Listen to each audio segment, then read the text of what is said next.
한 외국인 여성이 어두운 밤길에 차를 운전하며 춘천 주택단지로 향하고 있습니다. 한국이 처음인 듯 여성은 차에 부착되어 있는 내비게이션마저 제대로 읽지 못해 다소 화가 난 표정으로 국도를 달리고 있는데요.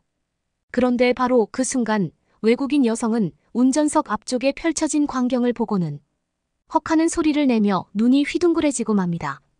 차를 갓길에 주차한 뒤 손전등으로 도로 한가운데를 비추던 여성은 갑자기 도로 중앙으로 뛰어들어가고 마는데요. 과연 외국인 여성은 춘천을 향하는 국도에서 무슨 일을 겪은 것일까요? 애국자 여러분, 영상 시작 전 좋아요와 불우이웃을 위해 끝까지 시청 부탁드립니다. 안녕하세요. 저는 현재 영국에서 버스 기사로 일을 하고 있는 세리에라고 합니다.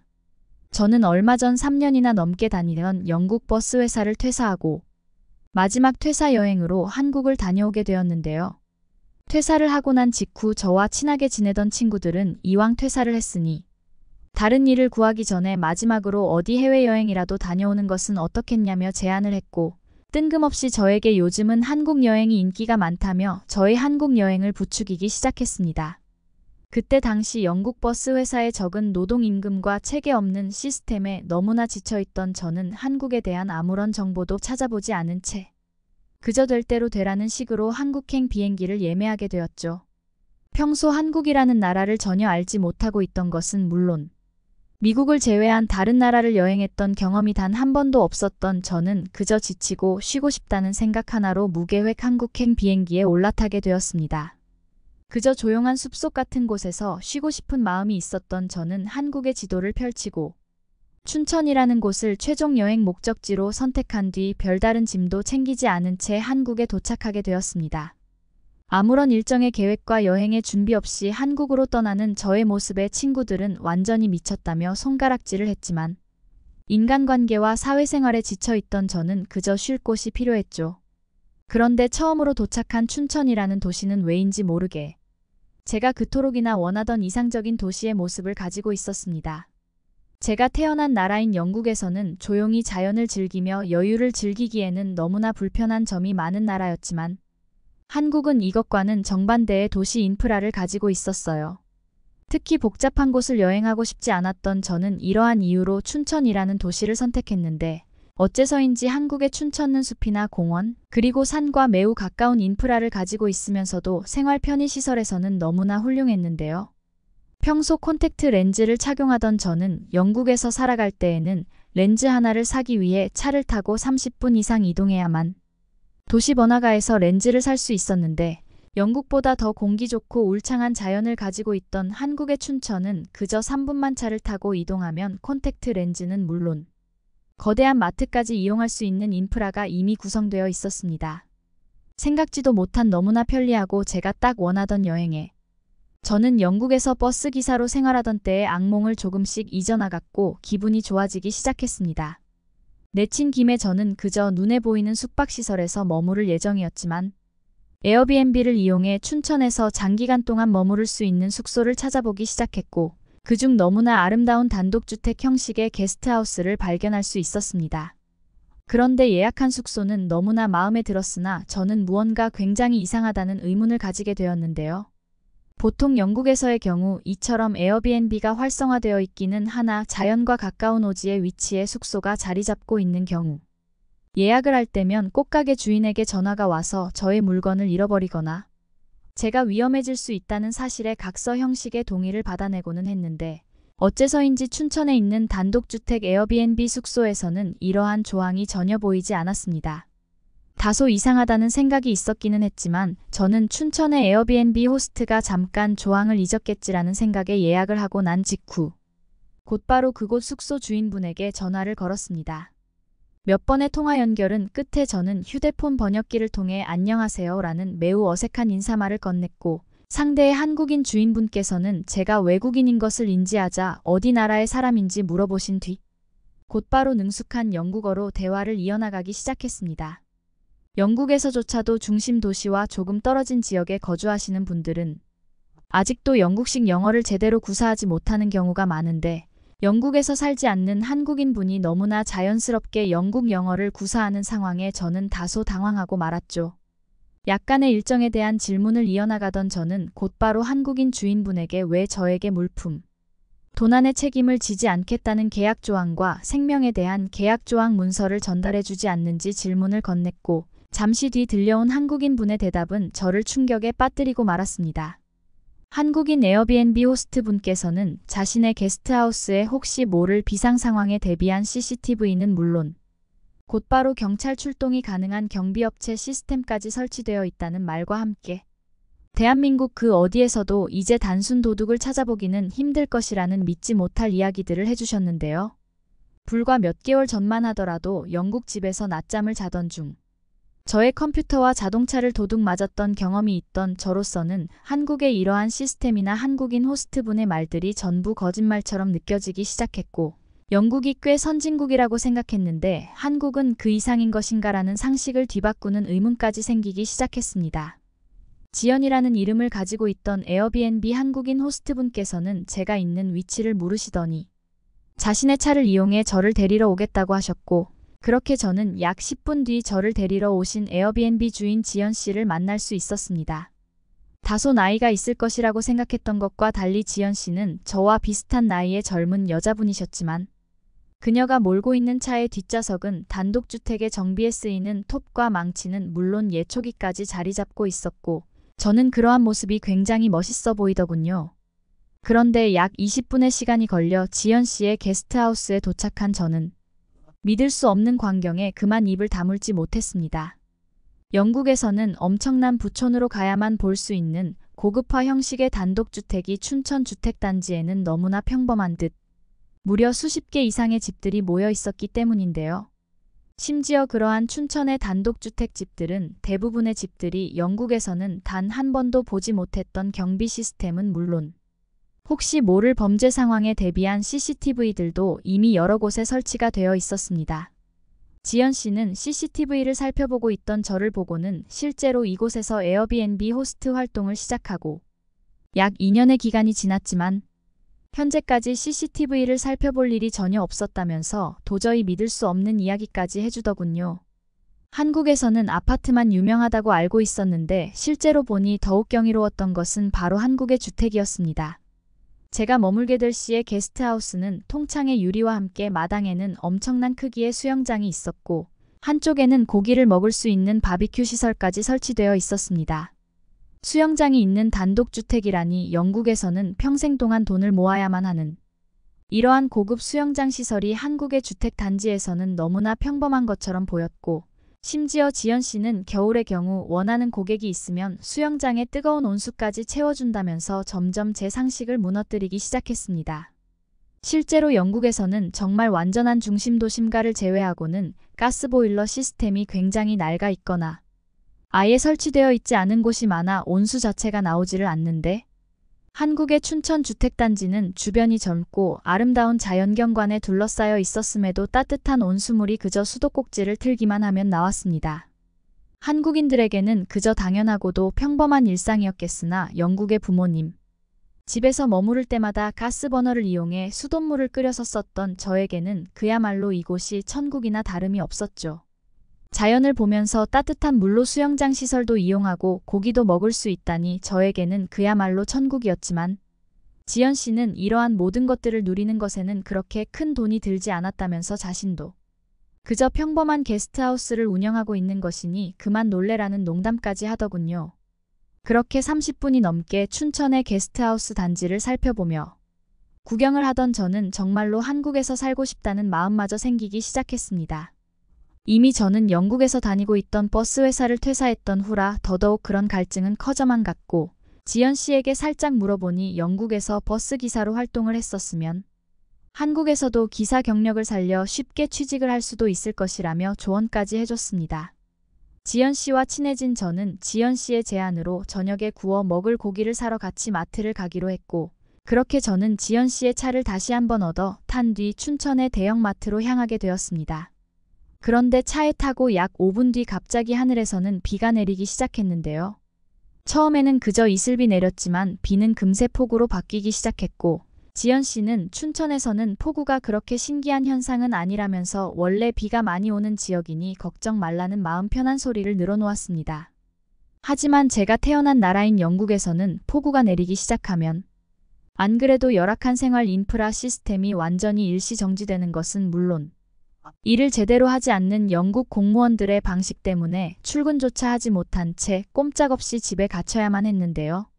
그런데 지연 씨는 뭐가 그렇게 마음이 편한지 콧노래까지 부르며 저를 태우고는 마트로 향하기 시작했고, 저는 도저히 참을 수 없는 마음에 지금 당장 차를 돌려서 숙소로 돌아가야 된다는 화를 내기 시작했습니다.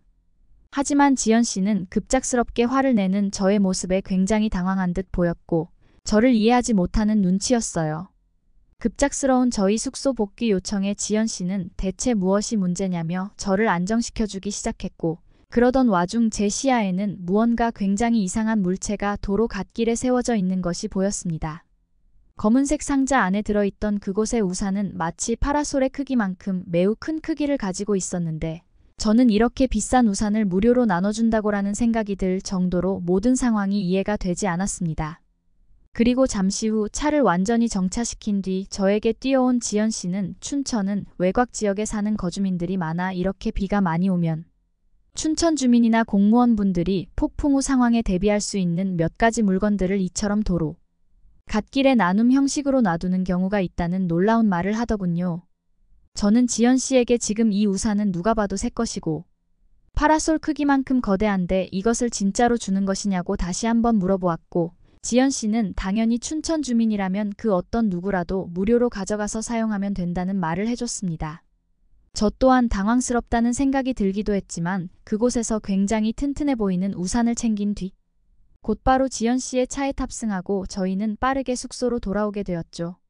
놀랍게도 지연 씨는 이처럼 길가에 무료로 폭풍 후 대비 물품을 가져가라는 안내 문구가 있기는 하지만 폭우가 끝나고 나면 귀신같이 근처 경찰서나 소방서 그리고 동사무소로 사용했던 물품들이 그대로 돌아온다면서 영국에는 이러한 폭풍 후 대비 시스템이 존재하지 않냐는 다소 당황스러운 질문을 건넸습니다. 아쉽게도 제가 몇십 년이나 살아온 영국에서는 그저 비가 많이 내리면 아무것도 할 수 없을 정도로 이처럼 재난에 대비하는 상황 자체의 매뉴얼이 정리되어 있지 않았고, 심지어 몇몇 영국의 소방서에서는 폭우가 내리면 자동으로 비가 그칠 때까지 출동을 하지 않겠다는 선언을 했던 적도 많았기에 저는 영국과 한국이 자국민을 배려하는 것에서 이렇게나 기술적 차이가 난다는 사실에 놀랄 수밖에 없었습니다. 그런데 지연 씨와 함께 다시 돌아온 게스트하우스에 도착한 순간 저는 또다시 믿을 수 없는 광경에 입을 다물지 못했습니다. 방금까지만 해도 사람 하나 보이지 않던 주택 단지였는데 어느새 그곳에는 수십 명의 한국인 분들이 서로 담소를 나누며 매우 비싸 보이는 재난장비로 넘쳐있던 하수구 물을 편리하게 제거하고 있었고, 심지어는 아무런 사람이 없던 지연 씨의 게스트하우스까지 함께 작업을 해주고 있었기 때문입니다. 아무리 같은 한국인이라고는 하지만 바로 옆집이라는 이유만으로 저렇게 경계심 없이 마당으로 들어가 재난 대비를 해주다니. 저로서는 이해할 수 없는 상황의 연속이었지만 지연 씨는 아랑곳하지 않고 자신의 숙소 작업을 해주고 있던 동네 주민분에게 다가가더니 방금 가져온 모래주머니를 전달하고는 너무나 고맙다며 감사의 표시를 하더군요. 그리고 저는 바로 그 순간 이게 한국에서의 행복하고도 아름다운 한국인들의 정이구나라는 깨달음과 함께 갑자기 마음이 따뜻해지기 시작했습니다. 그곳에는 수십 명의 한국인 분들이 있었지만 그들 모두는 그저 행복한 표정을 지으며 재난 대비 작업을 하고 있었고, 그것에는 남의 것과 자기 것의 경계가 전혀 없는 모두가 같은 동네 주민이라는 큰 목표가 먼저였던 것이죠. 심지어 지연 씨의 게스트하우스에 머물고 있던 손님분들까지도 나와서 주민분들의 작업을 돕고 있는 광경에 저는 그저 할 말을 잃고 말았습니다. 한국인 분들과 함께 주택단지의 재난 대비 작업을 마치고 저는 지연 씨가 준비해준 야외 목욕탕의 따뜻한 물에 몸을 녹였고, 노천탕에서 보이는 한국 춘천의 자연경관에 어떻게 이런 나라가 존재하고 있었을까라는 생각만 들었습니다.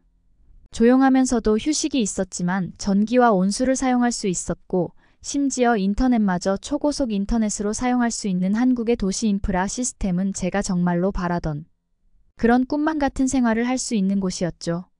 그렇게 약 한 달 정도 지연 씨의 제안으로 게스트하우스 일을 도우며 직원 생활을 해나가던 저는 여행이라는 목적마저 잊고 춘천에서의 생활에 완전히 빠지게 되었습니다. 그리고 약 3개월이 지난 지금 저는 현재까지도 지연 씨와 함께 춘천의 게스트하우스에서 직원으로 일을 하고 있고 조금 더 원활한 의사소통을 위해 꾸준히 한국어를 공부하고 있습니다. 지연 씨에게 고마운 마음이 생긴 저는 아마 약 1년 동안은 이곳에서 함께 지연 씨와 게스트하우스를 꾸려나가며 한국의 시민권을 얻기 위한 제도들을 알아보고 있죠. 최근에는 이곳 동사무소 직원분의 제안으로 주택단지와 춘천 중심가를 운행하는 마을버스 기사로서의 제안도 받았기에 저는 그저 한국에서 생활할 수 있다는 것에 큰 행복감을 느끼고 있습니다. 그러면 다음 사연으로 넘어가겠습니다. 난 진짜 한국이라면 끔찍해. 2번 다신 가고 싶지 않아. 제발 엄마를 이해해주면 안 될까? 엄마 그래도 날 낳아준 아빠의 나라잖아. 딱 한 번만 날 위해가 여기 엄마와 딸이 한국행을 앞두고 격렬하게 다투고 있습니다. 두 모녀에게 어떤 사연이 있는지 오늘의 사연을 한번 들어보겠습니다. 안녕하세요. 저는 영화와 드라마를 정말 좋아하는 중국 충칭에서 태어난 유튜버 위미아입니다. 제가 영화와 드라마를 좋아하고 유튜브까지 하게 된 계기에는 좀 가슴 아픈 사연이 있는데요. 바로 제가 어렸을 적 따돌림을 당했기 때문이에요. 지금 생각해보면 정말 말 같지도 않은 이유로 꽤 오랜 기간 왕따를 당했었는데 그 이유는 뒤에서 다시 말씀드리도록 할게요. 아무튼 그때 당시 제게 유일하게 친구가 되어줬던 게 바로 영화 드라마였습니다. 국내에서는 그 누구도 저와 놀고 싶어 하지 않아서는 오로지 방에 틀어박혀 영상이라는 동영상은 다 찾아봤던 것 같아요. 그렇기 때문에 웬만한 콘텐츠는 제가 다 꿰고 있었죠. 특히 좋아하는 영상들은 통째로 대사를 외워버리기도 했어요. 아무튼 그렇게 몇 년을 틀어박혀 영상만 봤기 때문에 늘 새로운 영상이나 더 재미있는 콘텐츠 없나 하고 찾아보다가 심지어 다른 나라의 영상까지 모두 섭렵했습니다. 그래서 대학 들어가기 전까지는 계속 영상에만 빠져 살았던 것 같아요. 그만큼 광적으로 좋아하다 보니 제 나름의 시선을 담아 유튜브까지 만들게 되었고 고맙게도 많은 분들이 좋아해 주셨어요. 내가 따돌림을 당하면서도 개의치 않을 수 있었던 건 제 영상을 보고 재밌다고 댓글을 달아주시던 분 오늘 힘들었는데 영상으로 위로를 받았다고 하신 분들을 포함해 늘 좋은 댓글을 달아주시는 바로 제 구독자님들 덕분에 씩씩하게 학창시절을 보낼 수 있었던 것 같아요. 아무튼 저는 베이징에서 대학교를 다니기 위해 충칭을 떠나고 나서야 왕따라는 이미지를 벗을 수 있었어요. 저를 아무도 모르는 대학교에 가서야 긴장을 풀고 지낼 수 있었어요. 대학생이 된 지금 생각해보면 친구들이 왜 그렇게 지독하게 놀려했는지 잘 모르겠습니다. 예전에 어린 저를 만난다면 다른 친구들이 이상한 거라고 속상해하는 저를 달래주고 싶었죠. 그때 제가 왕따를 당했던 건 오로지 제가 혼혈아라는 이유 하나였어요. 저는 한국인 아빠와 중국인 엄마 사이에서 태어났습니다. 유럽 배당 여행을 왔던 아빠는 미술관에서 그림을 보고 있던 엄마에게 푹 빠져버렸죠. 두 분은 그렇게 운명적으로 만나게 되었고 아빠는 오직 엄마 하나만을 보고 중국으로 이민 와서 결혼까지 했어요. 그래서 동네 아이들은 어쨌든 한국인 피가 섞였으니 열등하다는 둥 말이 많았어요. 어렸을 때 엄마 아빠를 원망했던 적도 있었던 것 같아요. 한참 놀림을 받고 울며 집에 걸어올 때 아빠는 저를 번쩍 안아주시며 아이스크림을 사주셨어요. 그러곤 너는 이 세상 어디에도 없는 특별한 아이라고 하시며 언젠가 다른 친구들이 오히려 너를 좋아하며 다가올 때가 있을 거라고 하셨습니다. 아빠의 다정한 말과 아이스크림 하나로 속상했던 제 마음은 사르르 풀렸어요. 그렇지만 그것도 딱 10살까지였습니다. 왜냐하면 아빠는 불의의 사고로 제가 10살 때 돌아가셨거든요. 아빠에 대한 기억은 사실 아이스크림을 사주셨던 기억 하나만 생생하고 나머지는 모두 희미한 기억들 뿐이에요. 게다가 아빠 이야기를 엄마와 나눌 수도 없어 엄마는 아빠 생각만 하면 슬프고 괴롭다며 대화를 거부하셨기 때문에 아빠와 관련된 얘기만 나와도 얘기하고 싶지 않다며 딱 잘라 말을 끊으셨습니다. 아빠 사고에 대해서 구체적으로는 모르지만 엄마가 딱 한 번 얘기해줬던 적이 있어요. 가족끼리 여름 휴가를 맞아 한국에 놀러 갔는데 그때 계곡에서 놀다가 사고가 났었다고 해요. 한창 놀고 있는데 순식간에 물이 불어나 아비규환이었다고 했었죠. 그때 아빠는 허겁지겁 엄마와 저를 먼저 구하고 한 명 더 구하려다 그대로 물에 휩쓸려 내려가 버렸고 시신도 찾지 못했다고 했습니다. 제가 아빠의 사고에 대해 아는 건 이게 전부예요. 엄마는 보통 아빠 얘기만 나와도 수도꼭지가 고장난 사람처럼 울어서 저도 아주 어릴 때부터 아빠 얘기는 입 밖으로 꺼내지 않아요. 오직 마음속으로 한 번씩 흐릿한 기억 속에 있는 아빠를 떠올릴 뿐이죠. 그러던 어느 날 저는 대학교 방학을 맞아 집으로 돌아왔어요. 엄마는 동네 아주머니들이랑 배드민턴을 치러 가셔서 집에 없었어요. 평소처럼 영상을 보려고 태블릿을 잡고 소파에 앉았습니다. 요새 한국 드라마 시리즈물에 대한 리뷰 요청이 물밀듯이 쏟아지거든요. 구독자님들의 요청을 적극 반영해야 하기 때문에 저도 신중히 리뷰할 영상을 골랐어요. 그런데 문제가 하나 발생했습니다. 도대체 한국 시리즈물이 왜 이렇게 재밌는지 정말 정신을 못 차리겠더라고요. 작품 선정하기가 정말 힘들었어요. 영상 제작과 리뷰에 시간이 걸리기 때문에 전부 다 볼 수는 없었거든요. 다 재미있어서 하는 수 없이 고르고 골라 최근에 나온 눈물의 여왕 시리즈와 예전에 한창 인기 있었던 미스터 선샤인을 리뷰하기로 했습니다. 미스터 선샤인의 배우 이병헌 씨가 연기를 참 맛깔나게 잘하더라고요. 오징어 게임에도 나왔던데 역할마다 정말 그 사람이 된 것처럼 연기하는 게 신기했어요. 이제 막 누워 시청하려는데 하도 많이 봤는지 제 태블릿 배터리가 5%밖에 남지 않아 깜빡깜빡거리며 전원이 거의 꺼지려고 했습니다. 그래서 저는 어쩔 수 없이 제 기기를 충전시켜두고 엄마 태블릿으로 봐야겠다 생각했다. 그런데 엄마의 태블릿 화면을 켜자마자 바로 메일함이 보였는데 취소 버튼을 누르려는 찰나 제 눈에 특이한 글자가 보였습니다. 그 글자를 보고 저는 가슴이 굉장히 빠르게 뛰었죠. 그건 분명 한글이었어요. 도대체 엄마에게 한글로 메일을 보낸 사람이 누굴까 궁금했습니다. 저는 엄마가 혹시나 갑자기 확 들어올 것 같은 마음에 콩닥거리는 가슴을 부여잡고 그 메일을 클릭해봤어요. 온통 한국어라 읽을 수 없었지만 한 달에 한 번 정도 오래전부터 누군가 꾸준히 보낸 메일이었습니다. 그런데 이상한 점이 있었어요. 엄마는 한 번도 답장을 하지 않았더라고요. 도대체 무슨 내용일까 너무 궁금해서 번역기를 돌리려고 기다리는 순간 현관에서 철컥하고 문 여는 소리가 들렸습니다. 저는 화들짝 놀라 도둑이 된 것처럼 황급히 태블릿을 끄고 거실에서 빠져나와 부엌으로 달려갔어요. 그러곤 부엌에서 배고파서 먹을 걸 찾는 것처럼 두리번거리는 엄마는 다행히 눈치채지 못했는지 배고프냐며 얼른 밥 해준다고 하시며 웃으셨어요. 아니 뭐 대단한 잘못한 것도 아닌데 왜 이렇게 심장이 떨렸나 모르겠어요.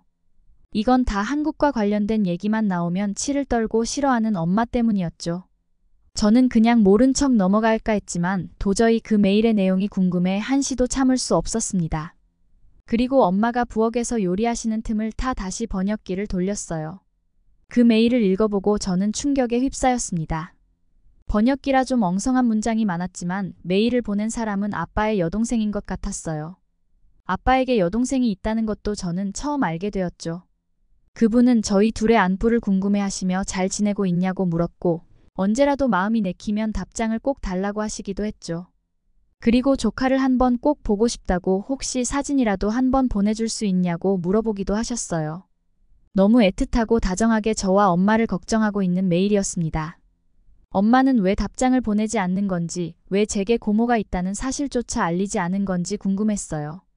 한참 이 메일에 대한 생각으로 머리가 복잡한데 엄마가 밥 먹으러 내려오라고 하셨죠. 식탁 위에는 진수성찬이 차려져 있었지만 도저히 밥이 넘어가지 않았습니다. 온통 메일에만 신경이 집중되어 밥을 먹는 둥 마는 둥 깨작거렸어요. 엄마가 오늘 너답지 않게 왜 이러냐며 방학이라 맛있는 거 잔뜩 해줬더니 감사한 줄을 모른다며 투정을 부리니 분명 한국 얘기와 고모 얘기를 꺼내면 다시 초상집 분위기가 날 텐데. 불편한 상황을 만들고 싶지는 않았지만 어떻게든 이 얘기를 알고 싶었습니다. 밥을 먹고 난 후 과일을 먹으면서 저는 눈치를 보다 어렵게 얘기를 꺼냈습니다. 엄마에게 굉장히 고통스러운 일인 걸 알지만 제게도 중요한 일이고 우리 가족과 관련된 일이라고 얘기했죠. 사실 아까 영상을 보려다가 엄마 편지함에서 고모가 보낸 메일을 봤다고 했습니다. 왜 고모에게 답장을 하지 않는지, 고모의 존재를 왜 숨겼는지 물어봤죠. 엄마는 화가 난 듯한 표정을 지으시면서도 결국 어쩔 수 없었다는 듯 한숨을 쉬셨어요. 그리곤 담담하게 말을 이어나갔습니다. 사실 아빠가 사고 났던 계곡은 고모 가족들과 우리 가족이 한국에서 함께 놀러 갔던 곳이라고 했어요. 그런데 사고가 있던 그해 여름 고모가 정말 좋은 계곡이라며 추천한 곳에서 아빠를 잃게 된 거였죠. 아빠는 위기 상황에 엄마와 저를 먼저 구했지만 바로 나올 수 없었어요. 왜냐하면 아빠가 구해야 할 한 사람 부모가 있었기 때문이죠. 아빠가 누군가를 구하려다 못 나왔다고 말했었는데 바로 그 사람이 고모였다고 얘기했습니다. 그리고 아빠는 고모를 구하고 나서 물살에 휩쓸려 빠져나오지 못하고 돌아가셨다고 말이죠. 엄마는 참기 힘들다는 듯 눈물을 쏟으셨고 제 눈에도 그렁그렁 눈물이 맺혔어요. 워낙 어렸을 적 일이라 무서워하는 저를 괜찮다며 차분히 달래주고는 아빠 금방 갔다. 올게 하던 아빠의 마지막 얼굴만 기억이 나기 시작했어요. 엄마도 그 일이 일어난 게 고모 탓이 아니라는 걸 머릿속으로는 정말 잘 알고 있고 엄마도 고모에게 답장을 하지 않는 것이 괴롭지만 그게 마음처럼 잘 안 된다고 했어요. 그리고 분명 엄마의 이런 모습을 보면 하늘에 있는 아빠가 더 속상해할 거란 것도 잘 알고 있다고 덧붙이셨습니다.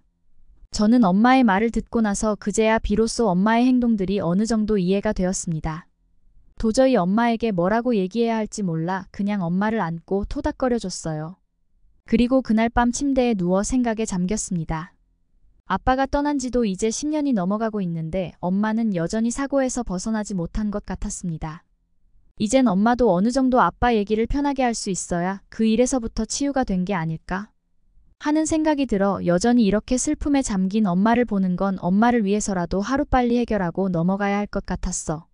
물론 하늘에서 지켜보고 있는 아빠도 속상해할 게 뻔했죠. 아무래도 엄마와 고모는 서로 얘기할 시간이 필요한 것 같았어요. 세월이 흘렀는데 용서를 하든 위로를 하든 아빠 얘기를 꺼내놓고 해야 두 사람 모두 편할 수 있겠다는 생각이 들었습니다. 엄마에게도 괴로운 일이긴 하지만 고모에게도 아빠의 사고는 정말 끔찍한 일이었을 테니까요. 그러니 고모도 10년간 오지 않는 메일을 꾸준히 보내며 저와 저희 엄마를 걱정하고 있었던 것 아닐까요? 저는 아까 엄마 몰래 적어둔 고모의 메일 주소로 편지를 한 통 보냈습니다. 제 전화번호를 적고 한번 꼭 전화 달라고 했죠. 그러고 아침 9시가 되자마자 오르는 번호로 전화가 한 통 왔어요. 저는 곧바로 전화를 받았죠. 수학이 넘어 떨리는 목소리의 주인공은 고모였습니다. 기억도 안 나는 고모였고 10년 만에 처음 듣는 목소리지만 어딘가 익숙한 느낌이 들었습니다. 고모는 제 메일을 받고 새벽 6시까지 한숨도 못 자고 기다렸다 연락을 하는 거라고 했어요. 이젠 많이 컸겠다며 어떻게 알고 메일을 보냈냐고 고맙다고 하셨죠. 떨리는 고모의 목소리를 들어보면 왠지 고모도 눈물을 흘리고 있는 것 같았습니다. 저는 엄마와 어제 있었던 일에 대해 얘기하면서 조심스럽게 엄마와 고모가 한번 만나서 서로 얘기를 하시면 좋겠다고 했어요. 엄마는 여전히 아빠와 한국 얘기만 꺼내면 이내 슬픔에 잠겨버린다고 아직 그 일에서 벗어나지 못한 것 같다고 했어요. 엄마도 머리로는 고모 잘못이 아닌 걸 알고 있지만 마음으로는 좀 어려워하는 것 같아서 툭 터놓고 서로 얘기하는 게 좋을 것 같다고 말씀드렸죠. 고모는 한동안 말씀이 없으셨어요. 그러고 꼬마 아이였던 내가 벌써 이런 얘기를 할 나이가 되었냐며 끼셨습니다. 고모는 직접 중국으로 오겠다고 하셨어요. 그러자 저는 제가 엄마를 모시고 한국으로 가겠다고 했죠. 사실 저도 한국엔 워낙 어릴 때 갔던 곳이라 기억도 잘 나지 않고 아빠가 나고 자란 곳을 한번 가보고 싶은 생각이 들었습니다. 고모는 얼마든지 편한 대로 하라고 하시며 혹시 엄마가 아빠에 대한 기억 때문에 힘들어한다면 고모가 직접 중국으로 가도 되니 엄마와 상의해보고 얘기해달라고 했죠. 그리고 고모는 정말 고맙다는 말을 연신 반복해서 하셨습니다. 이렇게 직접 저와 통화를 해서 얼마나 기쁜지 모르겠다고 하시면서요. 그러곤 다음에 기억하고 전화를 끊었습니다. 아침을 먹고 나서 저는 엄마를 불러 진지하게 얘기했어요. 그동안 엄마가 늘 슬퍼하기만 해서 솔직히 나도 제대로 슬퍼하지 못한 것 같다고요. 나에게도 아빠는 정말 소중한 사람이라 나도 한번 한국에 가서 아빠 엄마가 매년 갔다 온 장소에도 가보고 아빠가 좋아하던 음식도 먹어보고 싶다고 말했습니다. 우리 함께 아빠를 추억하고 즐거운 기억을 떠올리면 더 이상 아빠를 생각해서 슬프지 않을 거라고 얘기했죠. 엄마는 그동안 엄마의 슬픔에 빠져 저를 제대로 잘 돌보지 못했던 것 같다고 미안하다고 하셨어요. 그리곤 알겠다고 한번 가보자고 하셨다. 저는 한국 여행을 준비하면서 굉장히 들떴어요. 그렇게 긴 여행을 마치고 녹초가 되어 인천공항에 도착했어요. 공항에는 세계 각지에서 온 여행객들로 그야말로 물밀듯이 많은 인원으로 들어차 있었습니다. 여기서 또 한참 기다려야겠다 생각하는데 금세 제 차례가 되더라고요. 공항 직원분들의 일 처리 속도가 어마어마하게 빨랐습니다. 다들 정말 성실하고 효율적으로 업무 처리를 하더라고요. 중국이었으면 상상도 못할 속도에 기겁하며 정말 편하게 입국 심사를 마칠 수 있었습니다. 나중에 알고 봤더니 한국 사람들은 자동 출입국 심사대를 통해 여권만 스캔하고 바로 통과할 수 있다고 하더라고요. 정말 한국 여권 하나 있으면 편리하겠다고 생각했어요. 미리 고모에게 비행편을 알려드려 고모가 마중 나오겠다고 하셨어요. 엄마는 잔뜩 긴장했는지 제 손을 꽉 잡으셨어. 엄마도 10년 만에 만나는지라 무슨 말을 해야 할지 잘 모르겠다고 하셨습니다. 입국장에 그 많은 사람들 중에 저는 고모를 한눈에 알아볼 수 있었어요. 고모를 만나자마자 눈물이 나왔죠. 아빠와 정말 많이 닮아 있었습니다. 고모는 저희 모녀를 찾고서는 눈물을 흘리며 달려오셨어요. 엄마와 고모는 두 분이서 꼭 끌어안으셨습니다. 엄마는 정작 10년간을 고모에게 연락 한 번 하지 않을 정도로 냉랭하게 대하셨지만 막상 고모 얼굴을 보니 아빠 생각도 나고 뭐라 말할 수 없는 슬픔과 미안함이 몰려왔다고 했어요. 역시 한국에 오길 참 잘했다고 생각했습니다. 두 분은 한동안 서로 껴안고 눈물을 흘리셨다. 엄마는 그동안 정말 많이 미워했다고 미안하다고 말했습니다. 7년을 모르고 살았지만 피를 나눈 가족이라는 건 정말 이렇게 단박에 알아차릴 수밖에 없구나 생각했던 날이었습니다. 한바탕 울고 나서 뒤를 돌아봤더니 고모부와 고모의 딸이 저희를 지켜보고 있었어요. 우모 딸도 저와 비슷한 나이더라고요. 고모는 멀리서 와서 피곤하겠다며 얼른 차 타고 집에 가자고 얘기했습니다. 창문 밖으로 보낸 서울의 모습은 이상하리만치 따뜻했어요. 고향에 온 것 같은 그런 기분이었죠. 사실 하나도 기억이 나지 않아 모든 게 새롭고 처음 보는 풍경이었지만 낯설지 않았습니다. 고모의 집은 완전 번화가에 있었어요. 엄마는 아직 이사 안 하고 그대로 살고 있냐고 얘기했습니다. 그리고 정말 많이 발전했다며 놀라셨죠. 저는 처음 보는 한국 아파트 풍경에 입이 떡 벌어졌습니다. 고모 아파트 아래쪽에 상가가 빼곡하게 들어서 있었는데 없는 게 없어 보였습니다. 그냥 백화점을 갈 필요가 없는 거 아닐까 하는 생각이 들 정도로 편의시설이 쫙 늘어서 있었죠. 게다가 아파트 안쪽에는 산책로가 얼마나 잘 되어 있는지 여기에서 한 발짝 나가지 않아도 다 해결되겠다는 생각이 들었습니다. 아니 오히려 베이징보다 훨씬 더 좋은 곳인 것 같았습니다. 아빠가 태어난 한국이 이렇게 멋진 곳이라니 가슴이 벅차 올랐습니다. 우모는 저녁은 집밥을 준비했다고 하시며 아빠와 엄마가 좋아했던 것들로 만들었다고 하셨어요. 그리고 제가 어릴 적에 김 넣은 달걀말이를 그렇게 좋아해서 그것도 만들었는데 아직도 좋아할지 모르겠다며 걱정된다고 하셨습니다. 저는 식탁을 보고 깜짝 놀랐습니다. 온갖 반찬이 늘어져 있었고 마치 뒤에 온 것 같아. 오빠가 좋아하는 음식은 순두부찌개와 파전이라는 음식이었어요. 저는 순두부라는 음식을 보고 깜짝 놀랐습니다. 중국 두부는 수분이 없고 좀 퍽퍽한 느낌인데 이렇게 몽글몽글한 두부는 처음이거든요. 부드러운 식감에 호로록 넘어가는 순두부가 정말 맛있었어요. 근데 저는 파전은 먹고 싶지 않았어요. 저는 파를 별로 안 좋아하는데 파전에는 파가 잔뜩 들어가 있었어. 그런데 고모가 정성스럽게 해주신 음식이기도 하고 아빠가 좋아하는 음식이었다고 하니 어쩔 수 없이 눈 딱 감고 한 입 먹어봤습니다. 그런데 바삭바삭하니 진짜 맛있더라고요. 간장 소스에 콕 찍어 먹으니 큰 거 한 장을 저 혼자도 다 먹을 수 있을 것 같은 느낌이 들었습니다. 그렇게 도란도란 밥을 먹고 나서 어른들끼리는 부엌에서 얘기를 하시고 저는 오늘 처음 만난 사촌과 함께 소파에 어색하게 앉았습니다. 제 사촌인 효선이는 중국 나이로 치면 제가 1살 더 많고 한국 나이로 치면 효선이가 1살 더 많더라고요. 근데 어차피 중국에는 그런 개념이 없으니 친구처럼 이름을 부르기로 했어요. 그렇게 나이와 이름을 서로 얘기하고 난 다음 저는 효선이가 꺼낸 말에 기겁을 했습니다. 아니 이 밤에 산책을 나가자고 하는 거 아니겠어요? 지금 밤 11시인데? 어딜 나가냐고 했더니 도리어 제 반응을 보고 더 놀란 것 같았어요. 뭐가 위험하냐고 지금 하나도 안 위험하다고 하더라고요. 저는 고모에게 달려가 효선이가 좀 이상한 것 같다고 애가 밤 11시인데 지금 저보고 산책 가자고 했다고 얘기했어요.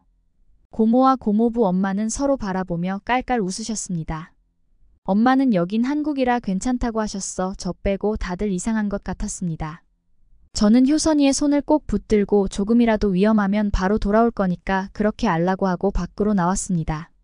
그런데 저는 한국의 밤 풍경을 보고 입이 벌어졌어요.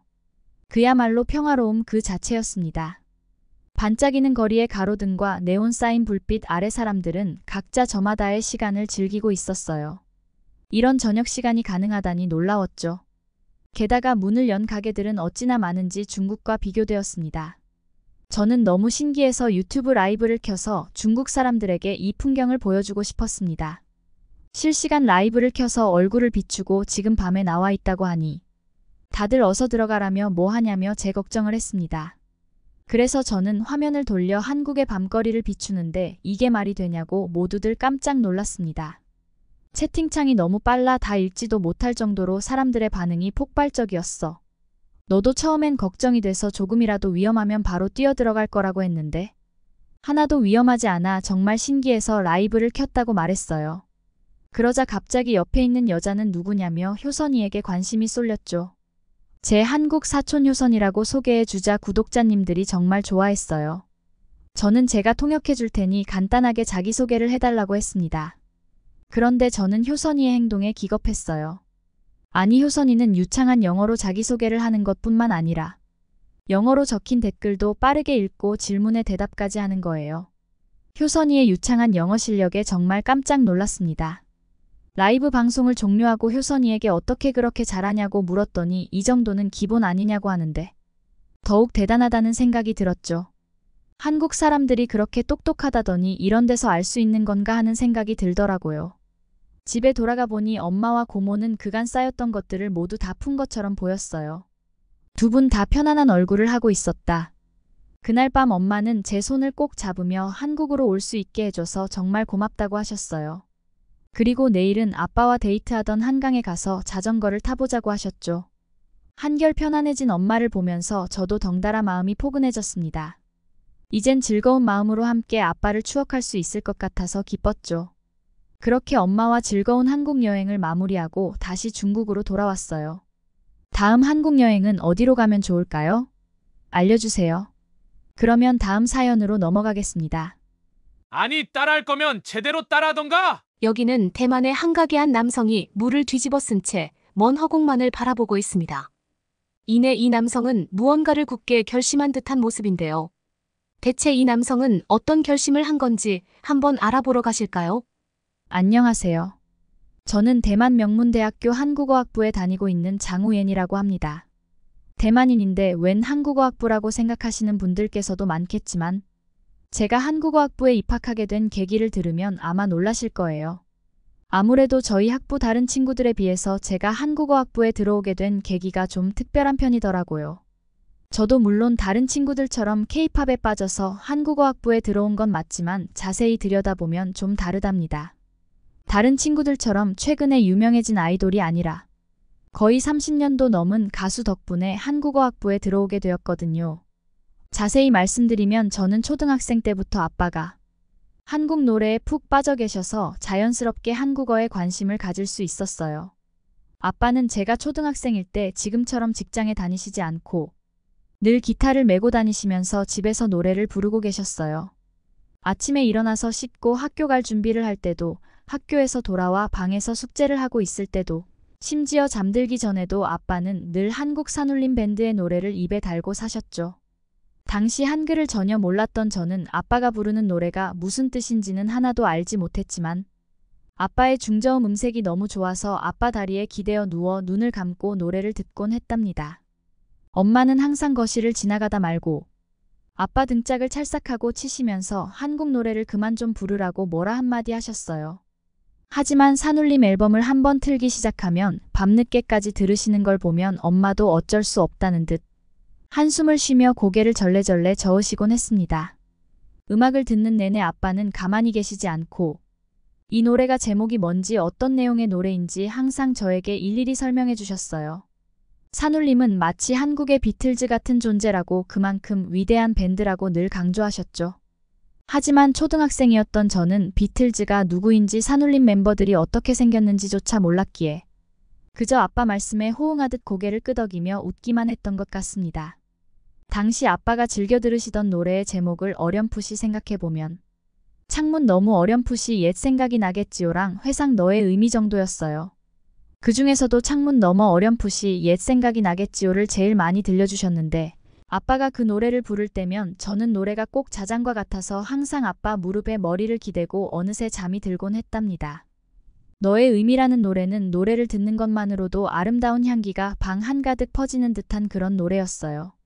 얼마 전 그 노래를 한국의 유명 가수인 아이유가 리메이크했다는 얘기를 듣고 찾아서 들어봤는데 아이유의 청아한 음색과 김창원의 묵직한 목소리가 절묘하게 조화를 이루는 것에 푹 빠져서 며칠 밤을 지새웠답니다. 그리고 아빠가 부르시던 김창원 노래 중에 한없이 슬픈 멜로디인 노래가 있었는데 그게 아마 회상이라는 노래였던 것 같아요. 지금 생각해보면 어린애가 뭘 안다고 싶겠지만 아빠가 그 노래만 부르면 항상 눈물이 그렁그렁했거든요. 그땐 그저 아빠가 좋아서 취미 삼아 집에서 노래를 부르고 연주하시는 줄로만 알았어요. 최근에야 아빠에게서 들은 얘기로는 사실 그 무렵 아빠는 산울림을 카피해서 밴드까지 결성해서 활동을 하고 계셨다고 했어요. 식당이나 라이브바 같은 곳에서 산울림 노래를 커버해서 공연도 하고 행사에도 참여하면서 음악 활동을 이어가셨던 거죠. 하지만 아쉽게도 아빠가 하시는 그 일로는 저를 도저히 키울 수 없던 벌이라고 하시더라고요. 아무래도 아빠는 그때 한국 노래가 대만에서 인기가 없어서 못 떴던 것 같다고 말씀하셨습니다. 그 와중에 라이브바에서 산울림 팬들이 아빠 노래를 들을 때면 응원을 해주기보다는 베끼려면 제대로 베끼던가 노래를 너무 못한다며 마시던 물을 아빠한테 뿌린 적도 있다고 했어요. 그때가 아빠 인생의 가장 밑바닥을 찍은 때였다고 하시더군요. 재학비며 생활비 걱정에 몇 달을 고민하시다 결국 아빠는 회사로 다시 돌아가겠다는 결단을 내리셨다고 했습니다. 그 얘기를 처음 듣던 날 저는 아빠가 산울림 밴드를 얼마나 좋아했는지 알았기에 저 때문에 좋아한 걸 포기하신 것 같아서 방 안에서 혼자 이불을 뒤집어 쓰고 한참을 울었던 것 같아요. 그렇게 전 어릴 적 아빠가 늘 들려주시던 한국 노래 덕분에 자연스럽게 한국과 한국어에 관심을 갖게 되었습니다. 물론 고등학교 때 엄마는 더 좋은 학과로 갈 수 있는 성적이 되면서 왜 한국어학과에 가는 거냐고 뜯어 말리셨어요. 하지만 엄마는 제 인생을 대신 살아주실 분이 아니잖아요. 엄마의 반대를 무릅쓰고 한국어학과에 진학하게 됐죠. 한국어를 배우면서 한국 문화에 대해 공부하다 보니 아빠가 왜 그렇게 한국 음악을 좋아하셨는지, 특히 산울림에 푹 빠질 수밖에 없었는지 조금은 알 것 같더라고요. 지난 주말 시험이 끝나자마자 한 달 만에 기숙사에서 집으로 갔어요. 그런데 현관문을 열자마자 익숙한 멜로디가 귓가에 울려 퍼지더라고요. 어떤 노래였나 제목이 생각이 안 나서 한참을 귀를 기울여 봤는데 산울림의 청춘이라는 제목이 딱 생각이 나더군요. 이 노래도 아빠가 한참을 좋아하셨던 노래였죠. 원래는 아빠한테 뒤에 살며시 다가가 깜짝 놀라게 해드리려고 문가에 몰래 서 있었는데 문틈으로 보이는 아빠 모습에 절로 울컥해지더라고요. 아빠는 노래를 따라 부르시면서 어깨를 떨며 울고 계셨거든요. 그 모습을 보고 문을 열 엄두조차 나지 않았던 저는 조용히 제 방으로 들어갔답니다. 한국어를 몰랐을 때 노래를 들으면 무슨 의미인지도 몰랐는데 한국어를 배우면서 어떤 말인지 알아들을 수 있는 지금 상태에서 다시 들어보니 굉장히 슬픈 노래인 게 느껴지더라고요. 오랜만에 노래를 듣는 아빠를 방해할 수 없었습니다. 저녁 식사 자리에서 온 가족이 둘러앉았어요. 식탁에 둘러앉은 아빠한테 살며시 말을 건넸죠. 오늘 오랜만에 산울림 노래를 들으시는 것 같던데요? 라고 여쭤보자. 아빠는 살짝 멋쩍은 미소를 지으시며 이번에 산울림이 유럽에서 LP를 냈다는 기사를 보셔서 오랜만에 그때 노래들을 찾아보다가 이것저것 듣게 되었다고 말씀하시더라고요. 그러면서 아빠가 자기도 모르게 푹 빠져서 하루 종일 그 앨범만 들었다면서 특히 청춘이란 곡을 들으니 묘한 감정이 들었다고 하셨습니다. 젊을 땐 그냥 멋있고 좋아서 들었던 노래인데 나이가 먹은 지금에 와서 다시 들어보니 왠지 속상하고 유난히 마음이 쓰리면서도 아련해졌다고 말끝을 흐리셨어요. 그러고는 식사를 마저 이어가셨습니다. 가족과 저녁 식사를 마치고 제 방으로 돌아와서 오랫동안 모아두었던 돈을 꺼내 계산해 봤어요. 원래는 한국에서 한 달쯤 머물러 보고 싶었어서 부모님 몰래 방학 때마다 아르바이트를 해서 모아왔었거든요. 물론 부모님께서 주신 용돈도 일부를 떼어 조금씩 저금해 두기도 했고요. 문득 이 돈으로 짧은 기간이라도 좋으니 엄마 아빠와 함께 한국 여행을 다녀오면 좋겠다는 생각이 들더라고요. 그래서 저는 부모님을 거실 소파에 앉혀놓고 살짝 긴장한 목소리로 이번 방학 때 한국으로 함께 여행해보는 게 어떻겠냐고 여쭤봤어요. 갑자기 아빠의 눈이 초롱초롱해지면서 어떻게든 일정을 맞춰 당장 내일이라도 계획을 짜겠다고 좋아하셨어요. 반면 엄마는 이번에 큰 프로젝트의 팀장직을 맡게 되어서 아쉽지만 힘들 것 같다고 말씀하셨습니다. 물론 엄마를 모시고 가지 못해서 너무 속상했지만 엄마와의 여행은 다음 기회로 미루기로 하고 결국 아빠와 단둘이 한국 여행을 하기로 약속했어요. 아빠가 젊으셨을 때 몇 번 한국을 다녀오신 적이 있다고 하셔서 아빠와 함께라면 여행이 한결 더 수월하겠다는 생각에 평소보다 더 많이 기대가 되더라고요. 저희는 그렇게 일정을 빨리 잡아 한국행 비행기를 탔습니다. 비행기에서 내려 인천공항에 도착하자마자 제 눈에 가장 먼저 보이는 건 남자들의 헤어스타일이었어요. 머리카락을 길게 기른 남자를 단 한 명도 찾아볼 수 없었거든요. 대만에선 남자 커트 비용이 3만 원부터 시작해서 그런지 돈 아끼려고 머리를 길러서 다니는 남자들이 많은 편이에요. 그런데 한국 남자들은 모두 머리가 짧은 걸 보니 경제적으로 여유로운 나라라. 그런 걱정 없이 멋을 부리는구나 생각이 바로 들더라고요. 아빠도 미용실 가는 게 맨날 아깝다고 늘 덥수룩한 머리를 그냥 둔 채 다니시곤 하셨는데 그 모습이 너무 보기 싫어서 한국에 오자마자 꼭 미용실부터 가서 아빠의 머리카락을 여름 앞두고 확 잘라내는 게 목표였어요. 아빠에게는 비밀로 한 저만의 프로젝트였죠. 저의 간곡한 부탁이고 모든 비용을 제가 대겠다고 하면 굳이 아빠도 마다하시지 않고 받아들이실 거라는 확신이 있었답니다. 물론 그 김에 저도 한국에 왔으니 머리 스타일을 바꿔보려고 했어요. 원래 뷰티 트렌드라면 대만이 아시아를 선도한다고 생각했는데 요즘엔 K-뷰티가 전 세계적으로 유행이라 모두 따라하느라 정신이 없더라고요. 대만도 마찬가지였죠. 그동안 저도 대만에 있는 한국식 미용실에서 머리를 해보려고 했었어요. 하지만 막상 그곳에서 스타일링을 받은 친구들을 보니 한국만큼 세련되고 섬세한 손길이 느껴지지 않았고 기술적으로도 한참 모자란 느낌이 들더라고요. 뭔가 어설프달까요?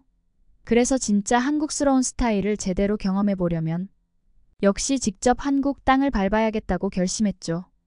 제가 미리 알아보고 예약해둔 곳으로 아빠를 모시고 향했어요. 미용실로 가는 길 내내 아빠는 하얗게 센 머리카락을 만지작거리시며 남자가 꼭 이런 곳까지 와야 하나 하고 입을 쭉 내밀고 불평을 늘어놓으셨지만 전 아빠의 손을 잡고 질질 끌어서라도 미용실에 모시고 가야겠다고 생각했습니다. 요즘 한국에선 아저씨들도 외모 가꾸기에 열심히 일하는데 아빠도 젊어 보이는 변화를 시도해보시라고 어르고 달래는 말로 설득하고 또 설득했죠. 막상 미용실에 도착해서 안으로 들어서는 순간 저희 두 사람 모두 깜짝 놀랄 수밖에 없었어요. 마치 특급 호텔을 방불케 하는 고급스러운 인테리어의 세련된 분위기가 물씬 풍겼거든요. 직원분들이 입구까지 나와서 반갑게 맞아주시는 걸 보니 마치 VIP 대접을 받는 듯한 느낌이 들었어요. 대개 대만의 미용실은 원목 인테리어로 꾸며진 좀 옛날 느낌인데 반해 한국 미용실은 화려하고 고급스러운 느낌이 강했어요. 대만 미용실도 섬세한 서비스로 고객을 감동시키려 노력하지만 한국만의 섬세함과 배려는 차원이 다르다는 걸 깨달았습니다. 전 담당 디자이너 선생님께 아빠를 지금보다 멋있고 깔끔하게 만들어 달라고 부탁했고 제 머리는 하고 싶었던 머리 스타일의 사진을 보여드리면서 자연스러운 웨이브를 넣어달라고 부탁드렸답니다. 사실 전 한국 미용실에 남다른 각오와 기대를 걸고 있었어요. 그동안 대만 미용실에 가서 원하는 머리 스타일을 해달라고 하면 요구사항을 단 한 번도 반영해주지 않았던 경험이 많았거든요. 파마약도 너무 약한 걸 써서 스타일이 잘 잡히지 않았고 머리 한 번만 감으면 다 풀려버리는 게 일상이었어요. 디자이너분들도 고객의 모발 손상에 대해 책임지고 싶지 않아서 그런지 과감한 커트나 펌을 해달라고 하면 항상 주저하더라고요. 머리카락을 확 잘라내거나 빠글빠글한 컬을 완성해달라고 해도 말로는 알겠다고 하면서 막상 머리가 완성된 걸 보면 그냥 다듬은 정도였죠. 정말 원하던 스타일과는 거리가 멀고 처음과 다를 바 없는 스타일로 마무리되던 게 일상 다반사였어요. 그런데 더 어이없는 게 뭔지 아세요? 고객의 요구를 제대로 반영하지도 않고선 전이랑 변화도 없는 머리 스타일을 보면서 오히려 뿌듯해 한다는 거예요. 진짜 그럴 때는 어찌나 울컥하던지 실수해. 책임지기를 두려워하는 대만인 특유의 소심한 모습 때문에 미용실에 믿고 머리를 맡기기가 힘들었어요. 반면 대만에서도 한국 미용실은 사진 그대로 머리 스타일을 해준다는 소문이 있어서 그런지 기대를 많이 했답니다. 실제로 한국에서 시술받고 온 친구들의 머리 스타일을 보면 정말 완벽하더라고요. 원하는 스타일의 사진을 보여주기만 하면 그야말로 똑같은 헤어스타일을 만들어준다고 해서 너무 설레 있었답니다. 머리 스타일링이 시작되자마자 디자이너 분의 손놀림에 놀라지 않을 수 없었어요. 가위를 휘황찬란하게 돌리면서 제가 원하는 느낌 그대로 머릿결을 시원시원하게 잘라 내려가시더라고요. 솔직히 너무 과감하게 쳐내셔서 혹시라도 실수하면 어쩌나 하는 걱정도 살짝 들 정도였어요. 그런데 시간이 지나니까 처음에는 긴장되고 무서웠던 마음이 가라앉게 되더라고요. 머리카락층을 하나하나 쌓아내려가는 손놀림을 멍하니 계속 바라보다 보니 잠이 쏟아졌어요. 얼마나 잤는지는 기억이 안 났지만 머리를 까물어 이동해야 된다고 잠을 깨우시는 바람에 깼답니다. 펌이 끝나고 머리를 다 감고 다시 의자에 앉았는데 저는 진짜 경악하지 않을 수 없었습니다. 왜냐하면 거울을 봤는데 머리가 완전히 아줌마 머리처럼 빠글빠글했거든요. 완전 머리가 망해버렸다는 생각이 드니 괜히 눈물이 나올 것 같더군요. 한국 미용실에 온 걸 진심으로 후회하기 시작했죠. 진짜 친구들이 원망스럽기까지 했습니다. 하지만 드라이기로 머리를 말리면서 디자이너분이 스타일링을 해주시는데 결과물을 보고 깜짝 놀랄 수밖에 없었어요. 거울 속에 비친 제 모습은 처음에 보여드린 사진 속 헤어 스타일과 완벽하게 똑같았거든요. 그때부터 눈물이 쏙 들어가고 너무나 기분이 좋아서 디자이너분께 계속 감사하다는 말씀을 드렸어요. 머리가 끝나자마자 아빠의 모습을 보려고 달려갔는데 이게 대체 무슨 일이죠? 깨끗하게 다듬어진 머리에 무슨 마법을 쓰셨는지 단숨에 10년은 젊어 보이는 모습으로 거듭나셨더군요. 자세히 보니 지저분했던 눈썹까지 깔끔하게 정리해 주신 게 보였어요. 이렇게나 많은 서비스를 받고 나니 가격이 어마어마할 거라는 생각이 들었어요. 아무래도 대만 미용실보다는 훨씬 비쌀 거라고 각오하고 있었죠. 마음을 굳게 먹고 카드에 돈을 많이 넣어놓긴 했지만 막상 정확하게 금액이 얼마나 추가될지 알 수 없어서 불안한 마음을 감출 수가 없었어요. 그렇게 덜덜 떨면서 결제를 하려고 카운터로 갔는데 디자이너분께서 불러주시는 금액에 깜짝 놀랐습니다. 대만 미용실 가격의 반 정도밖에 되지 않는 거예요. 너무 놀라서 다시 한번 금액을 확인을 했죠. 그런데 디자이너분께서는 환한 미소를 지으시며 이 금액이 정확한 금액이 맞다고 안심하고 계산하라고 친절하게 말씀해 주시는 게 아니겠어요. 도대체 어떻게 이런 고퀄리티 서비스를 이 가격에 제공할 수 있는 건지 신기할 따름이었습니다. 이 가격에 이 정도 퀄리티면 그냥 한국에 와서 머리해도 되는 거 아닌가 싶은 생각이 들 정도였다니까요. 그렇게 파마를 하느라 시간이 오래 걸려서인지 미용실 문을 나서자마자 배고픔이 몰려왔어요. 점심을 먹으러 가야겠다 싶어서 아빠께 드시고 싶은 게 있는지 여쭤봤죠. 그러자 아빠는 예전에 한국에 방문했을 때 먹어본 김치찌개가 너무 맛있어서 인상 깊었다며 같이 김치찌개를 먹으러 가자고 하시더군요. 지도 앱 주변에 김치찌개 집이 어디 있는지 찾아보니 바로 근처에 있더라고요. 저희는 김치찌개 전문점에 들어가서 2인분을 주문했는데 얼마 지나지 않아 테이블에 그릇이 하나둘 차려지기 시작하더니 어느새 식탁 위가 온갖 반찬으로 가득 채워졌습니다. 시킨 적 없는 음식들이 줄줄이 등장하자 당황스러워 혹시 주문이 잘못 들어간 게 아닌지 직원분께 여쭤봤죠. 그런데 직원분은 이 모든 게 기본으로 나오는 반찬이라며 너무나도 자연스럽게 말씀하시는 거예요. 의아한 표정으로 아빠를 바라보자 한국은 대만과 달리 메인 요리와 함께 곁들여 먹는 반찬들이 많은 편이라고 하시면서 먹다 떨어지면 리필도 해준다고 말씀해 주셨어요. 저는 너무 이해가 가지 않아 한국 식당은 다 무한 리필인가요? 라고 물어봤습니다. 그러자 아빠는 그렇게 볼 수도 있겠구나라고 하시더니 웃음을 빵 터뜨리시더라고요. 그 후에는 직원분께서 김치찌개를 테이블 위에 놓아주면서 불을 켜주셨어요. 김치찌개가 보글보글 끓고 있는 것 같더라고요. 뚜껑을 열자마자 매콤한 냄새가 확 풍겨서 저도 모르게 입맛을 다셨습니다. 직원분이 바로 먹어도 된다고 하시길래 숟가락으로 떠서 한 입 먹었는데 그 맛에 깜짝 놀라고 말았어요. 대만에서 종종 먹었던 김치찌개라는 이름의 음식은 진짜 김치찌개가 아니었다는 걸 이제서야 깨달았다는 게 어이가 없더라고요. 새콤하고 얼큰한 국물 맛이 입안 가득 퍼지는 게 처음엔 조금 낯설게 느껴졌지만 자꾸 먹다 보니 정신 못 차리고 밥을 비벼 먹고 있는 제 모습을 발견할 수 있었죠. 듬성듬성 썰려 들어간 돼지고기를 씹을 때마다 입맛이 더 돋구어지는 게 느껴졌어요. 식성 좋은 아빠는 밥그릇을 벌써 2그릇째 비우고 계셨답니다. 테이블 위에 라면 사리도 있길래 호기심에 넣어봤는데 평소 자주 먹던 우동과는 또 다른 식감이더라고요.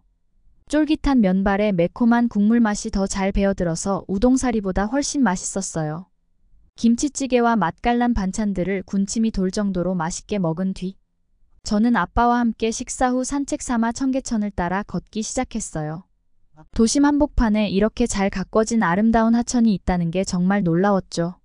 그런데 그때 아빠가 제게 흥미로운 사실 하나를 알려주셨어요. 아빠가 한국을 처음 방문했을 당시만 해도 이 자리에는 지금처럼 맑은 물이 흐르는 하천은커녕 길고 긴 고가도로밖에 없었다는 거예요. 그 모습이 굉장히 삭막하고 어수선했는데 차들이 너무 많이 다녀서 정신이 없었다고 하더라고요. 도로에 파묻혀 있던 탓에 지하에 이런 아름다운 물줄기가 감춰져 있으리라곤 상상조차 하지 못했다고 하셨어요.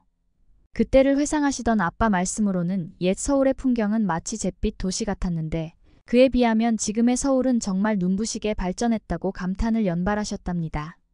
급격한 경제 성장과 기술 발전을 거듭하며 짧은 시간 내에 여기까지 온 게 정말 대단하다고 칭찬을 하시더라고요.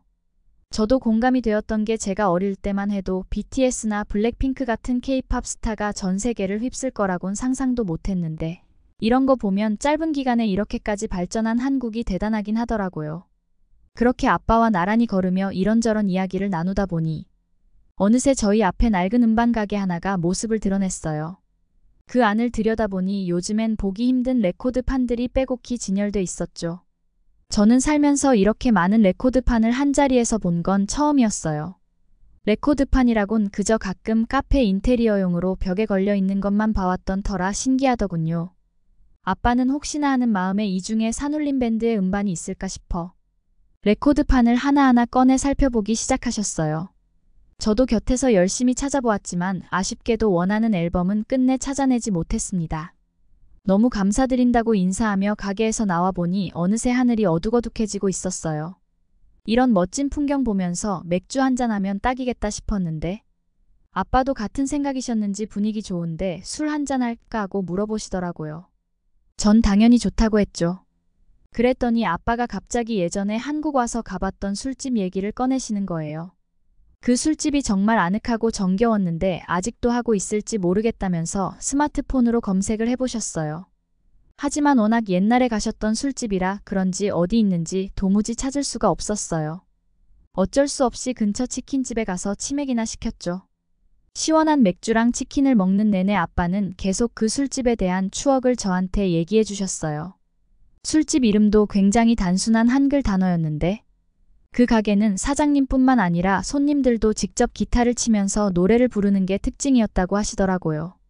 저는 처음부터 그렇게 모르는 사람들이랑 노래 부르면서 놀면 어색하지 않냐고 여쭤보니까 아빠도 처음에는 그럴 줄 알았지만 실제로는 아니었다는 거 있죠. 오히려 따뜻하고 친근한 분위기 덕분에 그 술집에 있는 손님들이 모두 금세 친구가 되는 느낌이 참 좋았다고 하시더군요. 적당히 불어오는 바람을 맞으면서 테라스에서 아빠와 치킨 한 입에 맥주 한 잔은 너무 행복했습니다. 그렇게 아빠의 추억을 따라서 한국을 여행하고 아쉬움을 남기고 대만에 왔어요.